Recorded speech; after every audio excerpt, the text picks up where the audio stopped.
Assalamualaikum warahmatullahi wabarakatuh. Halo semua, di video kali ini kalian bertemu dengan aku dan teman-teman aku dari kelompok 4.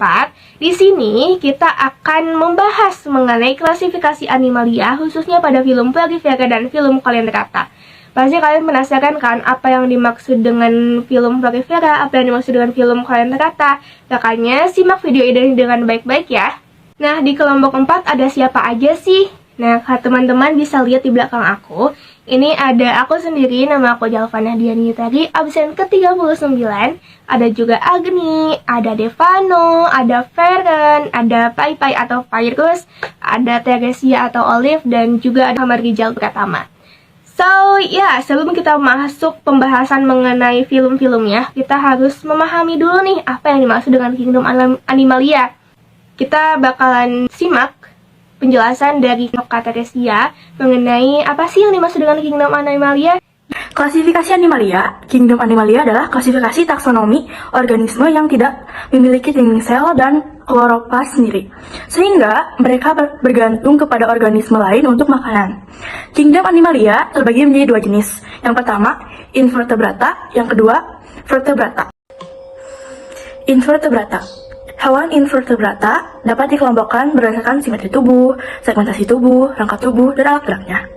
Nah, hewan invertebrata terdiri dari 8 filum. Nah, saya akan membahas dari salah satu 8 filum tersebut, yaitu Porifera. Gimana? Udah jelas belum tadi penjelasan dari Kak Olive? Nah, sekarang kita tebak-tebakan dulu nih. Di belakang aku ini ada gambar, kalian bisa tebak apakah dari dua gambar tersebut filmnya itu sama. Kalau misalnya di sebelah kanan mungkin ini agak lebih hijau tua gitu ya. Kalau misalnya di kiri ini lebih hijau muda. Gimana menurut kalian? Apakah sama filmnya? Oke, aku tunggu ya sampai hitungan 5 detik. 1, 2, 3, 4, 5. Oke. Dan jawabannya adalah beda. Apa sih bedanya? Oke, mari kita lihat. Kalau misalnya di sebelah kanan atau yang itu yang lebih tua gitu ya, itu namanya adalah film Plagifera, sedangkan yang sebelah kiri adalah film Cnidaria. Apa bedanya? Oke, kita bakalan bahas di video ini. Oke, sekarang kita bakalan bahas dulu mengenai Plagifera nih. Nah, kalian pasti penasaran siapa sih Plagifera itu? Makanya kita sekarang kenalan dulu dengan Plagifera dari mulai karakteristiknya, definisinya, cara reproduksinya, dan juga manfaatnya di kehidupan kita. Oke, langsung aja kita lihat penjelasan dari Kak Olive. Porifera berasal dari kata pori dan faro. Pori artinya lubang-lubang dan faro artinya mengandung. Jadi, porifera adalah hewan yang tubuhnya berpori-pori atau berlubang-lubang. Tubuh porifera diorganisasikan pada tingkat seluler. Bersama-sama dengan Coelenterata, porifera merupakan metazoa paling sederhana.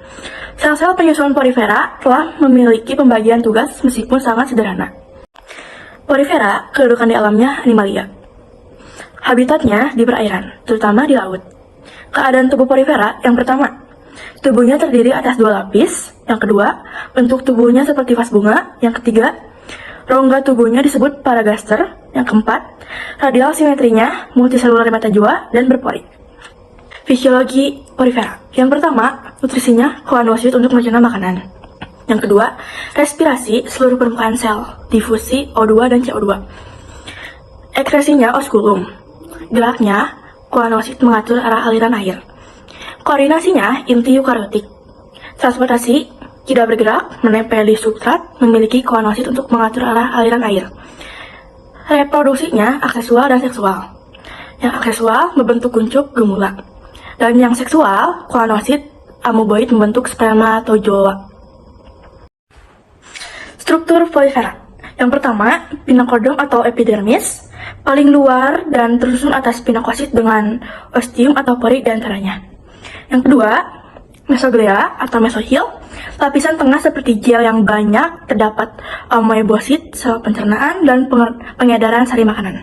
Yang ketiga, choanoderm, paling dalam dan menyelubungi spongosol, rongga di tengah tubuh porifera. Terdapat koanosit untuk menarik air masuk dan penyaringan partikel makanan dari air. Porifera bereproduksi secara seksual dan aseksual.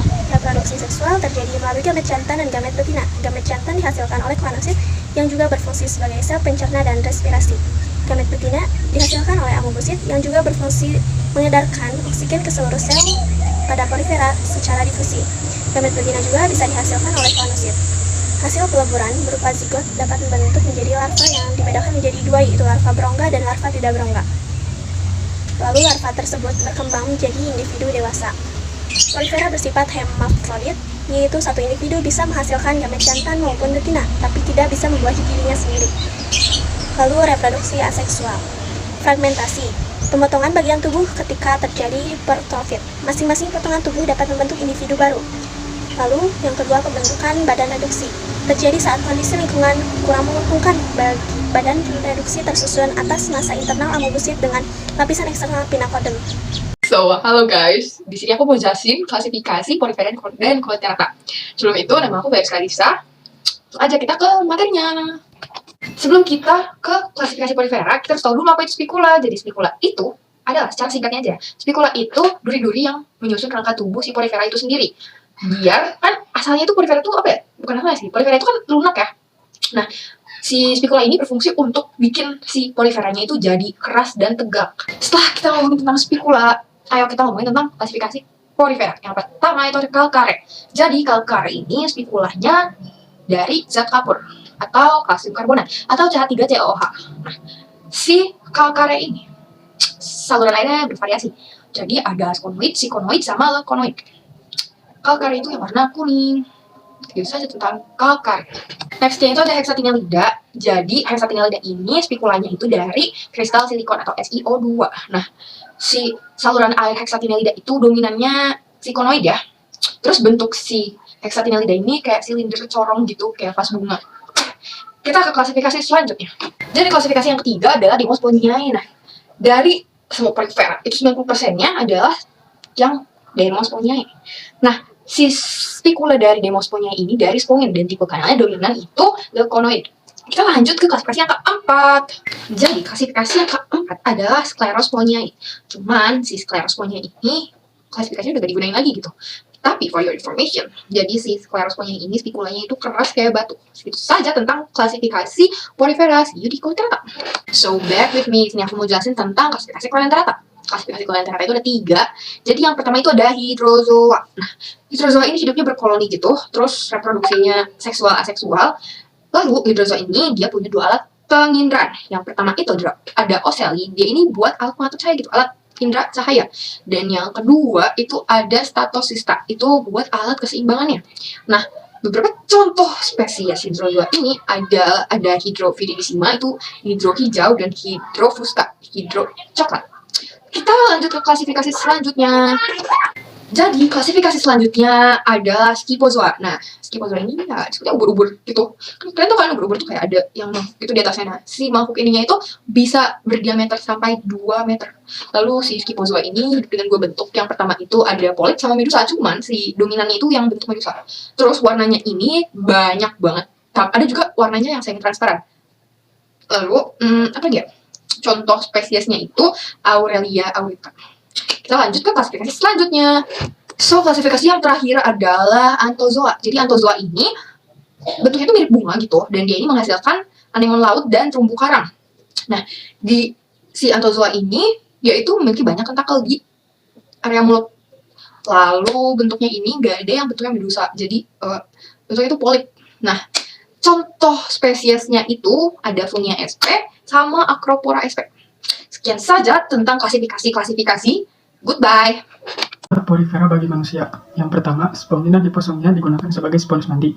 Yang kedua, zat kimia yang dikeluarkan memiliki potensi untuk mengobati kanker kulit. Yang ketiga, porifera mampu bersimbiosis dengan bakteri yang menghasilkan bioaktif sebagai bahan baku obat. Nah, itu dia penjelasan dari film Porifera. Gimana? Seru kan? Kita tadi udah mengenal definisi dari namanya. Terus juga kita udah tahu ciri-ciri atau karakteristik dari porifera itu gimana. Terus juga cara reproduksinya. Dan juga manfaatnya di kehidupan kita, baik yang buruk ataupun yang positifnya. Nah, sekarang kita langsung beralih ke film Coelenterata. Nah, di film Coelenterata ini kita bakalan bahas mengenai karakteristiknya, reproduksinya, klasifikasinya, dan juga manfaatnya. So, ayo kita langsung aja tonton penjelasannya. Coleonterata. Coleonterata berasal dari kata koilos yaitu berongga dan enteron yaitu usus. Jadi Coleonterata adalah hewan berongga usus yang berfungsi sebagai alat pencernaan dan transportasi. Film Coleonterata juga disebut dengan Cnidari. Film ini termasuk dalam golongan hewan tanpa tulang belakang. Ini juga berkaitan bahwa Coleonterata menggunakan rongga perut atau tubuh untuk mencerna makanan. Kedudukan di alam sebagai animalia dan habitatnya di air tawar atau di laut dengan keadaan tubuh tergolong hewan yang diploblastik. Tubuhnya simetris radial, lubang mulut dikelilingi tentakel. Pada permukaan tentakel terdapat sel cnidoblas yang mengandung alat penyengat. Tipe bentuk tubuhnya polip dan medusa. Selanjutnya berfisiologi. Fisiologi memiliki nutrisi pencernaan oleh rongga gastrovaskuler, respirasi sifonoglifa, ekresi mulut, segeraknya tentakel atau medusa, koordinasi sistem saraf difus bentuk piala, transportasi rongga gastrovaskuler, reproduksi ada aseksual, seksual, ada akseksual membentuk kuncup, ada seksual, testis sperma, lalu ada ovarium, ovum. Nah, teman-teman, untuk klasifikasi dari film Coleonterata ini ada dua, ada yang namanya Cnidaria dan juga Xenophora. Kenapa mereka itu dipisah? Nanti kita akan bahas bareng-bareng. Karakteristik dari Cnidaria ini, dia itu udah punya jaringan sejati, dan dia juga udah berupa diploblastik atau lapisan terminalnya ada 2, dan juga dia punya sumbu simetri yang radial.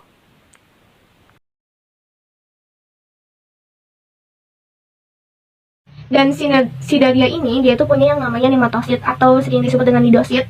Nema tuh artinya benang, dan sit itu artinya tuh sel. Jadi maksudnya apa? Jadi si Cnidaria ini, dia tuh punya sel penyengat yang fungsinya untuk memangsa makanannya, dan juga fungsinya tuh sebagai pelindung dari predator yang lain gitu.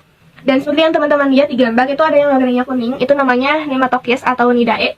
Cnidae ini adalah kapsul yang beracun dalam sel. Dia itu punya tubuh yang lapisannya itu ada 3. Nah, kita bahas dari yang paling luarnya ya. Kalian bisa lihat di belakang aku. Yang paling luar itu namanya epidermis. Di dalam epidermis ini ada isinya itu ada nidosit dan juga sel epitel otot. Dan yang di tengahnya, di lapisan tengahnya ada mesoglea. Isinya itu matriks gel tanpa ada sel. Terus juga yang paling dalam ada yang namanya gastrodermis. Gastrodermis itu isinya itu sel-sel pencernaan. Karena gastro itu artinya gas gitu. Nah, selanjutnya kita bakalan bahas mengenai karakteristik atau ciri-ciri dari Cnidaria ini. Untuk yang pertama, kita lihat dari sistem pencernaannya nih, atau dari sistem tubuhnya. Dia kan punya sistem pencernaan ya, dan di gambar di belakang ini ada yang namanya gastrovaskuler, dan dia itu tanpa anus. Jadi ini yang dinamakan dengan sistem pencernaannya. Lanjut, kita bahas tentang sistem geraknya nih.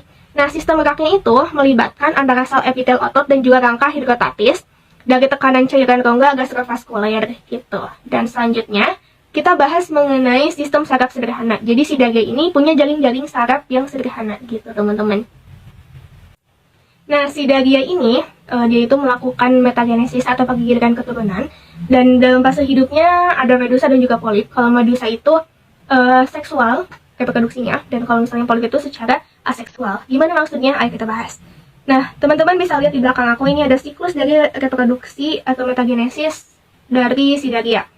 Nah, di sana ada 2 medusa. Karena medusa ini seksual, jadi harus melibatkan antara jantan dan juga betina. Dan nanti gametnya antara sel telur dan juga sperma itu akan difertilisasi menghasilkan zigot. Dan nanti zigot itu akan berkembang menjadi larva bersilia. Atau nah, biasanya itu disebut dengan planula. Nanti planula itu bakalan menempel pada substrat dan masuk ke dalam fase polip atau reproduksinya itu aseksual. Nah, setelah dalam fase polip ini, mereka akan bersegmentasi dengan proses yang namanya strobilasi. Dan setelah dari proses strobilasi ini akan menghasilkan bersegmen, menghasilkan strobila yang bersegmen. Dan nanti strobila yang paling atasnya ini, dia akan berpisah. Dan dia akan berkembang menjadi medusa muda atau disebutnya Aphira. Dan nanti Aphira itu akan berkembang menjadi medusa dewasa. Dan siklusnya terus seperti itu. Nah, Cnidaria ini juga diklasifikasi lagi nih. Ada klasifikasinya. Yang pertama itu ada yang namanya hydrozoa. Hydrozoa itu apa? Hydrozoa itu hewan yang ada di air. Jadi kalian bisa cari hydrozoa ini biasanya di air tawar gitu. Dan juga dominan metagenesisnya itu polip. Contohnya apa? Bisa lihat di sini, ada yang namanya Obelia dan juga Hydra. Nah, untuk klasifikasi yang kedua itu ada Scyphozoa. Scyphozoa itu diambil dari kata Scyphox, artinya itu mangkuk.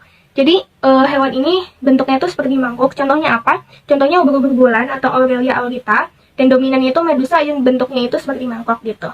Ada juga yang kotak, namanya itu adalah Cubozoa, diambil dari kata cube atau kotak.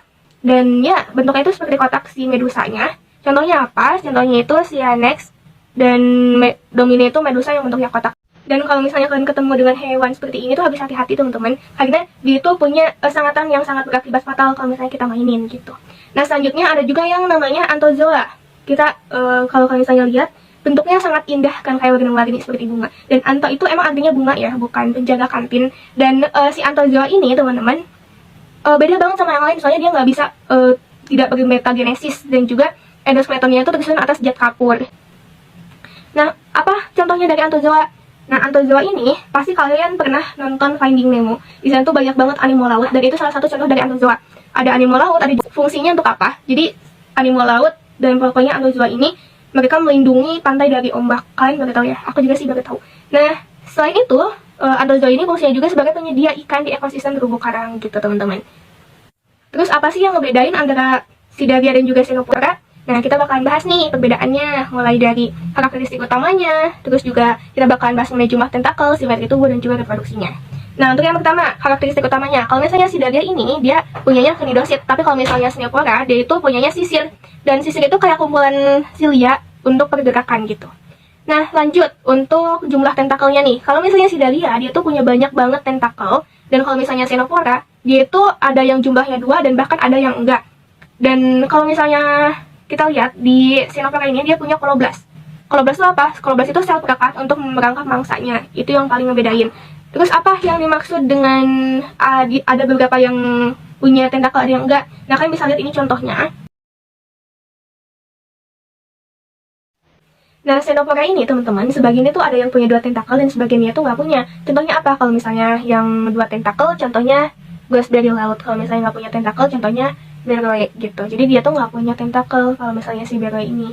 Nah, selanjutnya kita bakalan bahas perbedaannya dari cara reproduksinya. Kalau misalnya Sidaria, dia itu bisa mengalami metagenesis yang seperti sebelumnya saya sudah bahas dalam fase Medusa dan juga polipnya. Ada yang kalau misalnya Xenophora, dia tuh nggak bisa mengalami metagenesis teman-teman.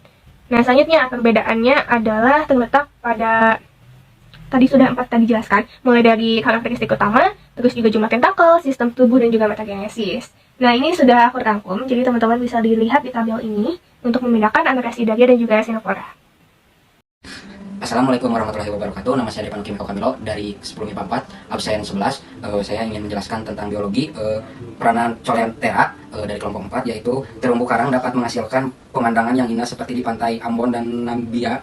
Terus bukit karang melindungi pantai dari ombak seperti di Pulau Bikini, Bahama, dan Australia. Sebagai hiasan pada akuarium, misal anemon laut, Metridium sp, dan Gelang Exporexera Antipes akar bakar. Terus sebagai sumber makanan dan bahan komestik, misal ubur-ubur atau tanda kurung Aurelia aurita.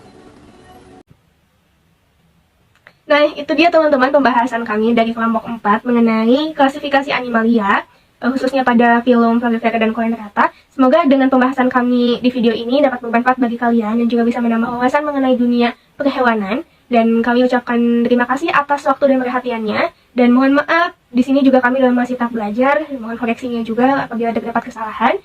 Terima kasih kami ucapkan. Saya akhiri dengan salam. Wassalamualaikum warahmatullahi wabarakatuh.